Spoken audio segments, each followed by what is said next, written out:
The scream tore from my throat, raw and ragged, as the monster's claws closed around me.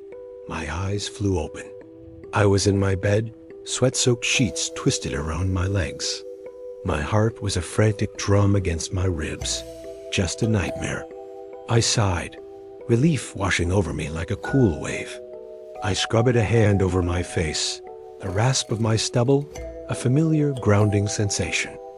The digital clock on my nightstand glowed a steady 3:14 a.m. I swung my legs out of bed, needing a glass of water to wash away the lingering taste of fear. The floorboards were cold under my bare feet as I padded into the hallway, but something felt off. The air was too heavy, too thick. I glanced at the grandfather clock in the hall. The pendulum was frozen mid-swing. The hands were stopped at 3:14. Strange. Maybe the battery died. I shrugged it off and continued to the kitchen. As I filled a glass from the tap, a flicker of movement in my peripheral vision made me jump. I spun around, my heart leaping back into my throat.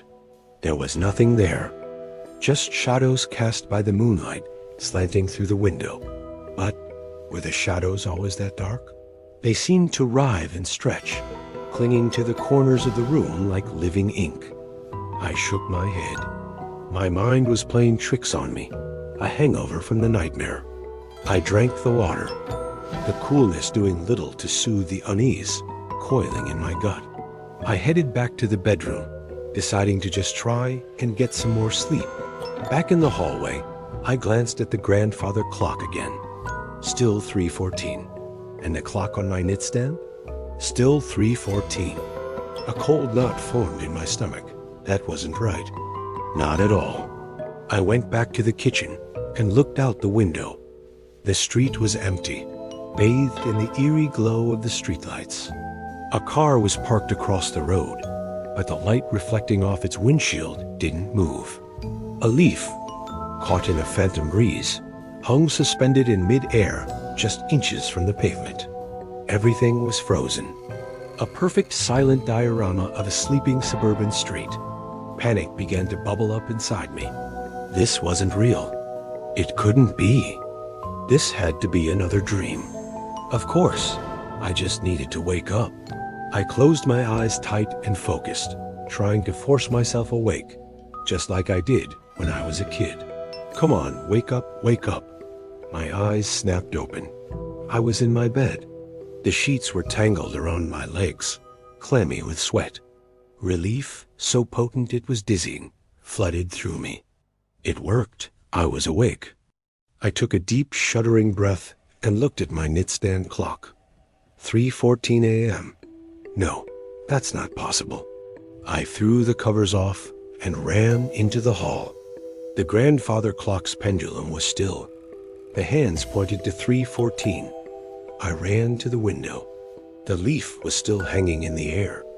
The car was still parked. Nothing had changed. I hadn't woken up. I had just dreamed I woke up. I was still in the nightmare. But how deep does it go? A new kind of fear, colder and sharper than before, pierced through me. I was trapped in a dream within a dream. I ran through the house, checking every room, every clock, all frozen at the same impossible moment.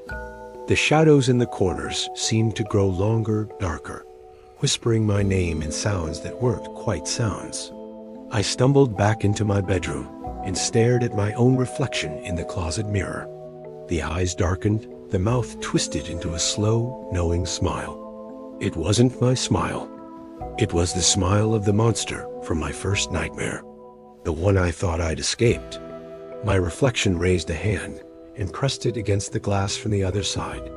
"You can't wake up from this one," it said, its smile widening, "because you're not the one who's dreaming." The world tilted, the room dissolving into a swirling vortex of shadow and color. I fell, tumbling through endless layers of unreality, the mocking laughter of my own reflection chasing me down into the darkness. How many layers are there? When I wake up from this, will I really be awake? Or will I just open my eyes to another bedroom? another clock frozen at 3:14, and another version of myself waiting for me in the mirror? The thought itself is the new nightmare, and I feel like I'm never going to wake up. Thanks for watching. If you enjoyed this trip into the twilight zone of the mind, make sure to hit that like button and subscribe for more stories that will keep you up at night. Let me know in the comments what you think is really going on. See you in the next one.